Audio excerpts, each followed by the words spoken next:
Teto de um teatro aqui da cidade de Fortaleza desaba durante a noite no bairro Praia de Iracema. Felizmente, ninguém ficou ferido. Nesta edição do Jornal da TVC, tem mais notícias nesta quinta-feira. Confira. Ceará recebe mais um lote de vacinas contra a Covid-19. As doses serão destinadas à aplicação em grávidas e puérperas de 19 cidades. Você vai conferir uma entrevista especial sobre o desenvolvimento da vacina cearense contra a Covid-19. O governo do Ceará realiza entrega de tablets para estudantes do ensino médio da rede estadual. Cerca de 150 alunos foram beneficiados. E tem também o retorno das atividades presenciais da Rede Cuca. E a campanha de arrecadação de alimentos que serão destinados a famílias que foram afetadas pela pandemia do novo coronavírus. Quinta-feira, dia 27 de maio, o Jornal da TVC começa agora.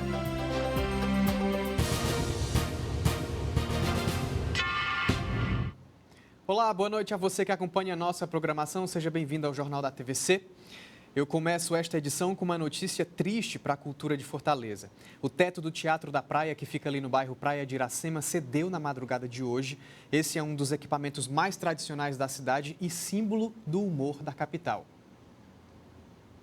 Tudo aconteceu na madrugada de hoje, por volta das 3 da manhã. O telhado, que fica exatamente em cima do palco do Teatro da Praia, cedeu. Por sorte, o local está fechado desde o início da pandemia.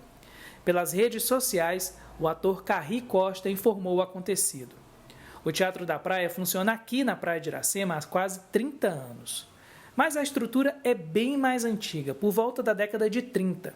Um galpão que foi construído, pensado para atender às demandas da zona portuária da cidade na época.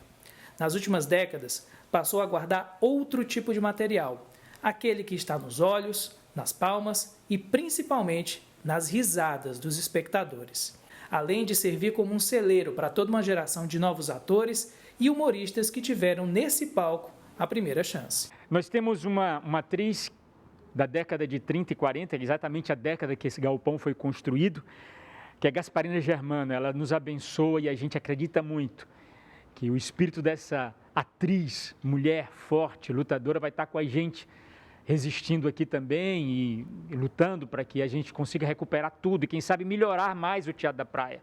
E quem sabe esse teatro um dia, que é um galpão alugado agora, seja da cidade. A história do Teatro da Praia se confunde com a trajetória do seu criador, o ator e diretor Carri Costa. Manter esse lugar vivo vem sendo possivelmente o papel mais importante da carreira do artista, que pensa agora em quais serão os próximos atos dessa obra. Essa queda não nos derruba, muito pelo contrário, nós vamos ficar cada vez mais fortes, porque nós passamos por situações tão complicadas nesse tempo todo, estamos vivendo numa situação bem complicada agora, a nível nacional e mundial, e isso não cala a arte, isso não oprime a arte. Então, o Teatro da Praia vai sair dessa, a gente vai conseguir recuperar esse telhado, vai conseguir recuperar todo esse espaço cultural que é da cidade, que é para a cidade, para o estado do Ceará. E a gente está planejando aí, quem sabe, fazer uma vaquinha para a cidade que tanto aprecia esse Teatro da Praia, que é casa, que é acolhimento, contribuir de alguma maneira para que a gente consiga sair disso. Isso aí, vão conseguir logo, logo. E o mais importante ainda continua de pé, né? Que é o legado desse espaço.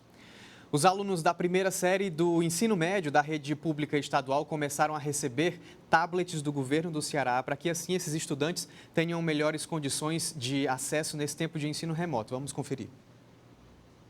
Melhores condições para acompanhar o ensino remoto. A distribuição dos 150 mil tablets começou pelos alunos da primeira série do ensino médio da rede pública estadual. O projeto, aprovado em dezembro do ano passado, vai garantir para alunos de universidades e escolas públicas melhores condições de acesso ao ensino à distância, implementado por conta da pandemia. Além dos tablets para os alunos, as escolas receberam kits de transmissão para as aulas remotas.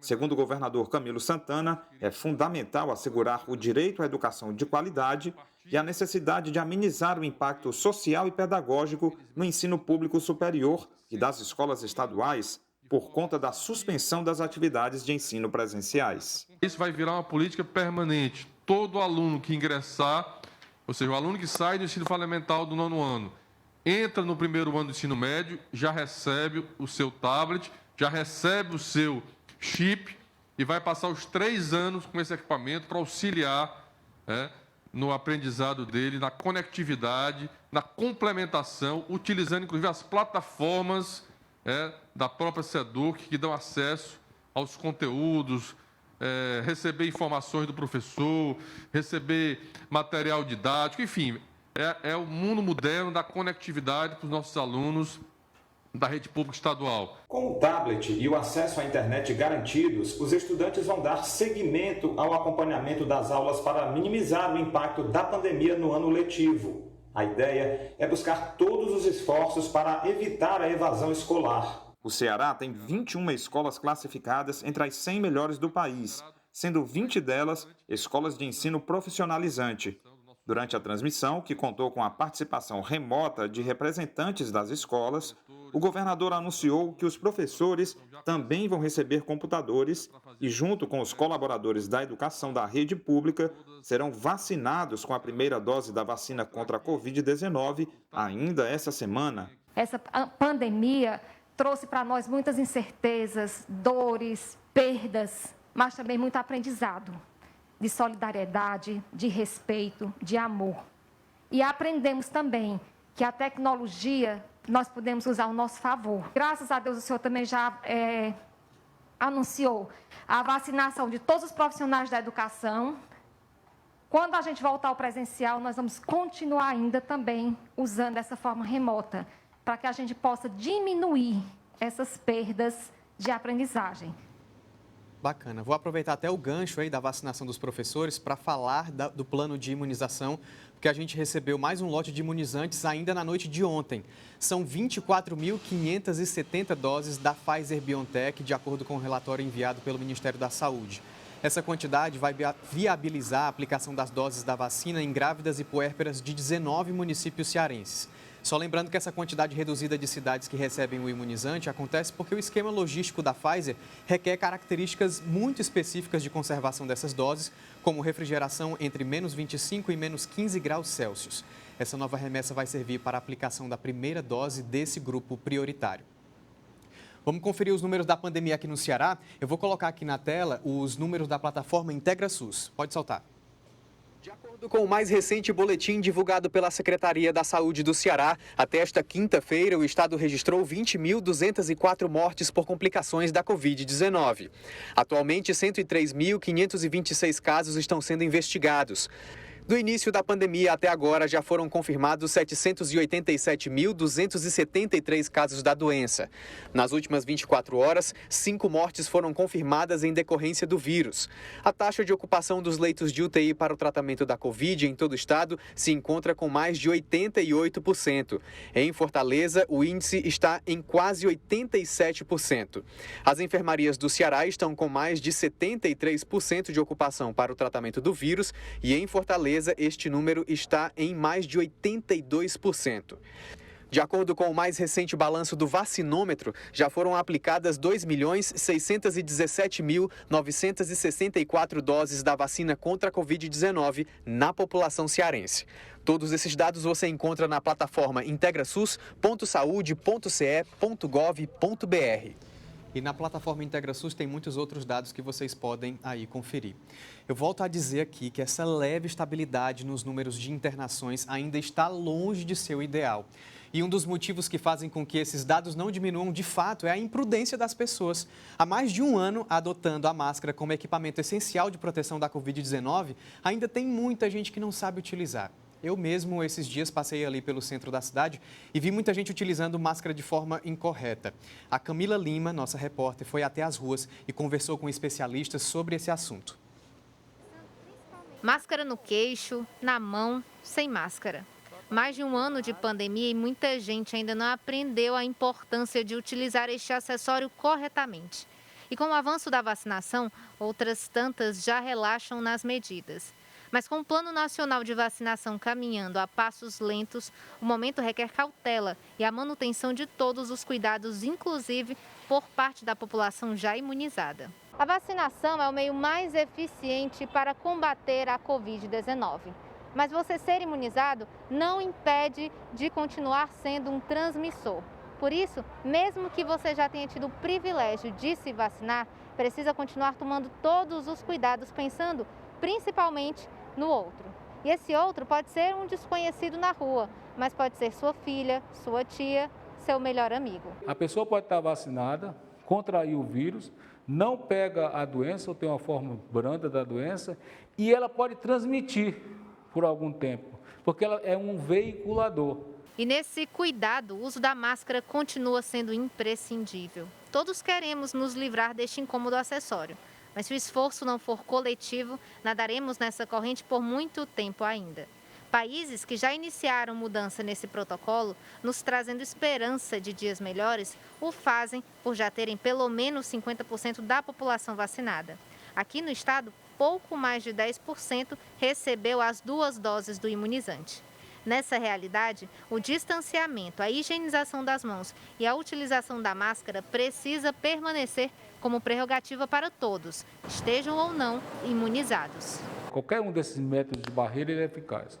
Se você usar uma máscara N95, que é uma PF2, que atualmente ficou muito cara, as pessoas podem ter 95% de chance de filtrar o vírus, tanto para a pessoa que está usando, como se a pessoa estiver contaminada, de contaminar o ambiente.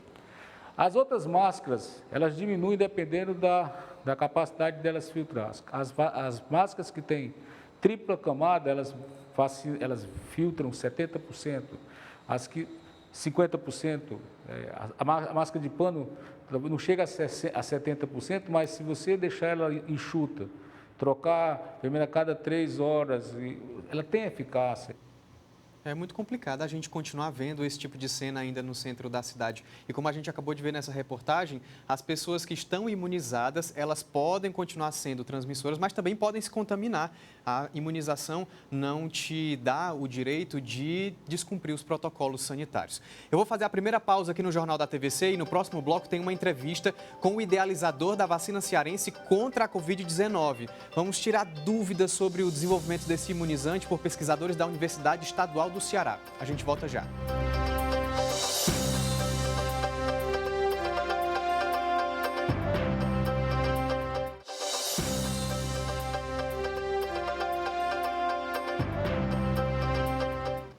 Estamos de volta, começando este segundo bloco falando que o Ministério da Saúde descartou a suspeita de um caso da variante indiana aqui no Ceará. Só relembrando esse caso, um homem de 35 anos vindo da Índia desembarcou em Fortaleza em 9 de maio e, segundo a Secretaria Estadual de Saúde, ele teve resultado positivo para a Covid-19 em 2 exames RT-PCR nos dias 10 e 11. No dia 18 de maio, o viajante fez um novo teste que deu negativo para a doença. Até agora, o Ministério da Saúde confirmou 7 casos desta mutação vinda da Índia, 6 no Maranhão e 1 no estado do Rio de Janeiro. Você já deve ter ouvido falar da vacina que está sendo desenvolvida pela Universidade Estadual do Ceará, né? Desde o começo da pandemia, no ano passado, uma equipe de cientistas realiza os estudos. Boa parte desses experimentos já foram realizados e agora a UES aguarda a aprovação da Anvisa para avançar os testes em humanos. Para falar sobre esse assunto, nós convidamos o idealizador dessa pesquisa, Ney de Carvalho Almeida. Ele é graduado em Medicina Veterinária pela UES, mestre em Ciências Veterinárias e doutorando em Biotecnologia da Saúde pela Rede Nordeste de Biotecnologia. Seja bem-vindo, Ney, já está aqui com a gente. Bem-vindo ao Jornal da TVC. Boa noite. Boa noite, Everton. Boa noite a todos. Legal. A gente vai começar essa nossa conversa, Ney, falando que ontem o ministro da Saúde, Marcelo Queiroga, afirmou que muito provavelmente a gente vai ter a Covid-19 como uma doença endêmica, né? E que a gente vai precisar imunizar a população todos os anos. Nesse exato momento, com uma afirmação como esta, é muito importante que o Ceará tenha uma vacina própria, né, para a gente garantir a imunidade da população. Como que você analisa esse cenário? Eu analiso que é plenamente possível isso, porque se eu for pegar em consideração todas as coronaviroses que existem no mundo animal, tá? É dessa forma que elas atuam, tá? Elas ficam de formas endêmicas e às vezes causando pequenos surtos em determinados lugares com algumas com o surgimento de algumas variantes. Então, sim, eu acredito que essa afirmativa seja correta, tá? E o que a gente quer com a nossa pesquisa é justamente, já pensando nisso, na forma de imunização, provocando uma vacina, tendo uma vacina de baixo custo, de fácil aplicabilidade, onde você mesmo pode ter a possibilidade de aplicá-la, tá? Porque a ideia é ela ser intranasal, facilitando assim a vida das pessoas e melhorando a saúde pública. Ô Ney, eu queria que você explicasse para quem está nos assistindo agora como que se deram os processos do desenvolvimento dessa vacina, né? Porque vocês agora aguardam a aprovação da Anvisa para testarem em humanos. Mas como que se deu essa caminhada desde o começo dessa pesquisa? A ideia surgiu em março do ano passado e a gente começou a experimentação em abril. Ela surgiu por causa da semelhança entre as duas doenças, né? No caso, o SARS-CoV-2, né? A provocada pelo SARS-CoV-2, a Covid-19, e a provocada pelo vírus da bronquite infecciosa aviária. Então, tinha muita semelhança. Outra coisa que é uma outra característica da bronquite infecciosa, da vacina da bronquite infecciosa que nos fez colocá-la em voga para estudo, foi que os humanos que trabalhavam já com ela, mexiam com ela, com esse vírus, eles produziam anticorpos. Então, a gente resolveu apenas testar, ver se esses anticorpos tinham a possibilidade de neutralizar o SARS-CoV-2, já que eles eram parentes. Tá? Então, a gente resolveu fazer isso em camundongos e os camundongos, os anticorpos produzidos em camundongos contra a vacina aviária, eles conseguiram neutralizar acima de 80% ao SARS-CoV-2. E com isso a gente foi fazendo testes complementares, até surgiu o momento de colocar e de pedir à Anvisa para começar a parte de testes clínicos.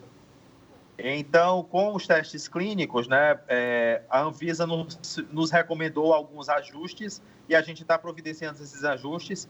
E com os resultados sendo satisfatórios, a gente reencaminha para a Anvisa realmente autorizar os estágios de fase clínica, que são os estágios de fase humana. Que legal. Vou aproveitar até para pedir para a gente fazer um ajuste. Vou pedir para você descer um pouquinho mais essa sua câmera, Ney, porque o nosso telespectador, para ele poder ver um pouco mais do seu rosto. E aí eu queria que você falasse, eu queria que você falasse um pouquinho para a gente como funciona a questão dos custos de produção dessa vacina, né? Realmente essa vacina ela vai ter um custo menor para o Estado, por exemplo? Como é uma vacina que ela já existe no mundo, né? Ela existe no mundo desde 1960 e aqui no Brasil ela é produzida desde a década de 40. Aí o que é que acontece? Você já tem uma linha de produção efetiva, só que essa linha de produção efetiva ela está dentro de um parque industrial da indústria vacinal de vacinas veterinárias. O que a gente vai ter que fazer é fazer uma adequação para que ela seja produzida na indústria de vacinas humanas, né? Que tem algumas alteraçõezinhas a serem feitas. Mas ela é uma vacina de baixo custo, né? Eu posso falar afirmando pela área veterinária, onde eu teria, se eu fosse utilizar essa vacina só com um aval veterinário, sairia uma dose para mim a cerca de 4 centavos, tá? Então, isso eu não estou falando do valor de um dispositivo ou o custo do aplicador, da pessoa que vai aplicar, porque também é um custo menor, né, a parte de logística, porque a tendência é ela ser uma vacina intranasal, gotinhas no nariz. Ok, Ney, eu queria agradecer demais, viu, a sua disponibilidade em passar essas informações aqui para a gente, para o nosso telespectador, tendo em vista que é um orgulho muito grande para nós cearenses termos uma pesquisa como essa sendo desenvolvida aqui na Universidade Estadual do Ceará. Parabéns pela iniciativa. Eu quem agradeço. Ok, minha gente, nós vamos daqui a pouquinho voltar, a gente vai fazer uma pausa, daqui a pouquinho a gente volta falando sobre o concurso da Polícia Civil. O governador autorizou hoje o edital para as pessoas fazerem a inscrição. E tem mais. O retorno das atividades presenciais da Rede Cuca aqui em Fortaleza. O Jornal da TVC volta já.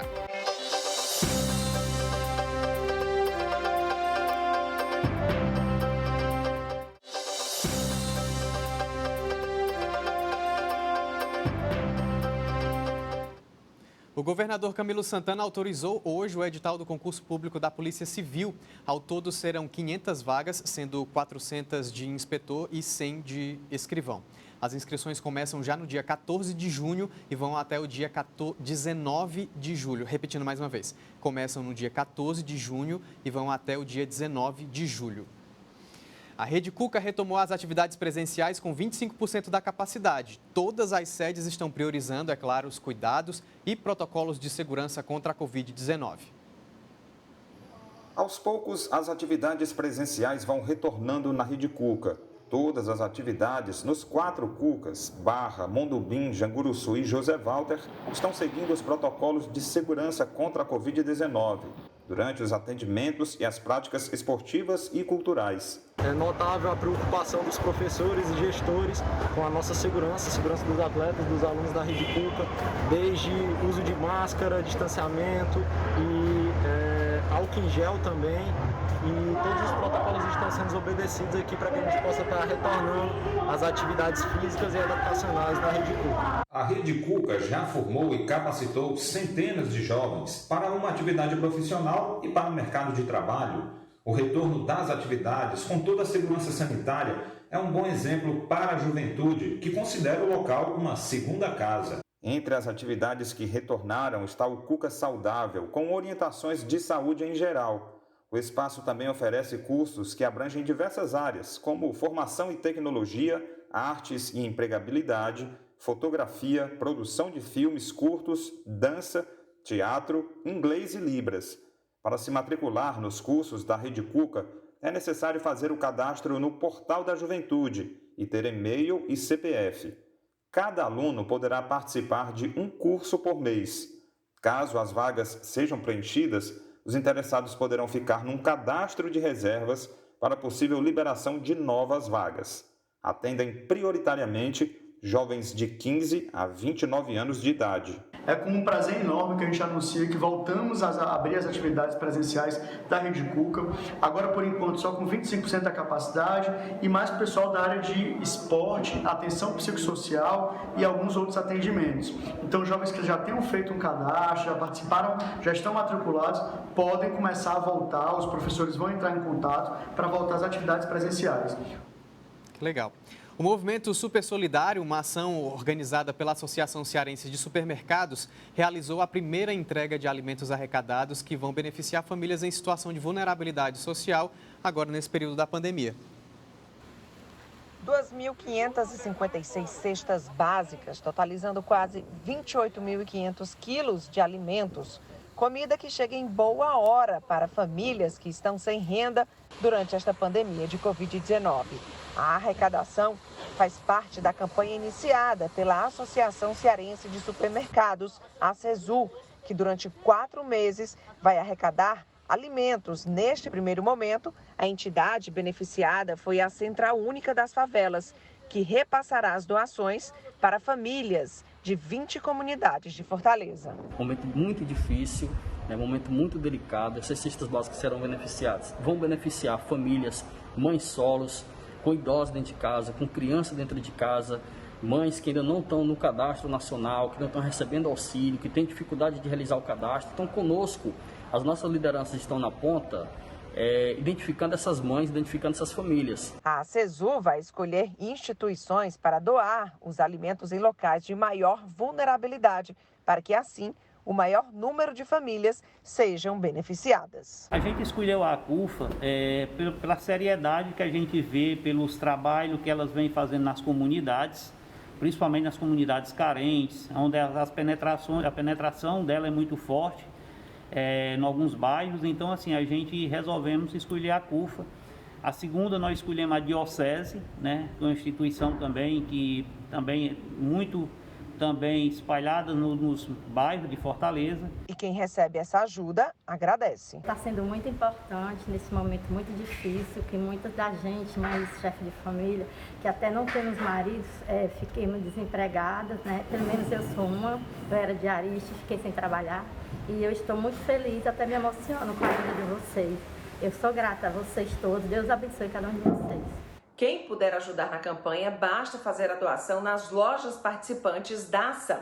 As cestas serão preparadas com alimentos básicos como arroz, farinha, açúcar, macarrão e massa de milho. A ajuda também pode ser com dinheiro, através de doação pelo Pix. Valeu, Natália, obrigado pelas informações. O Jornal da TVC está quase chegando ao fim, mas eu queria, antes da gente encerrar, mostrar imagens muito bonitas. Vou pedir para soltar aí. As imagens são lá da praia de Paracuru. Nesta noite, quase 90 tartarugas eclodiram seus ovos e se encaminharam para o mar. Esses ovos estavam sendo monitorados há cerca de 2 meses lá na praia do Quebra-Mar, na cidade de Paracuru, que fica aqui no litoral oeste. Vamos até conferir aí um depoimento das pessoas, dos educadores ambientais que participaram desse monitoramento.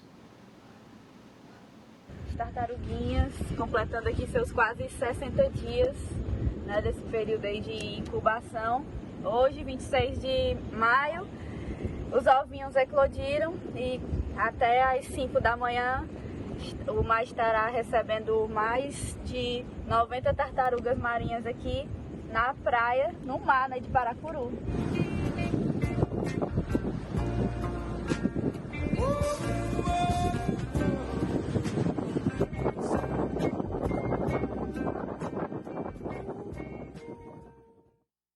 Fala tanto aqui no Jornal da TVC sobre a preservação dessa espécie e ver elas nascendo assim e se encaminhando para o mar.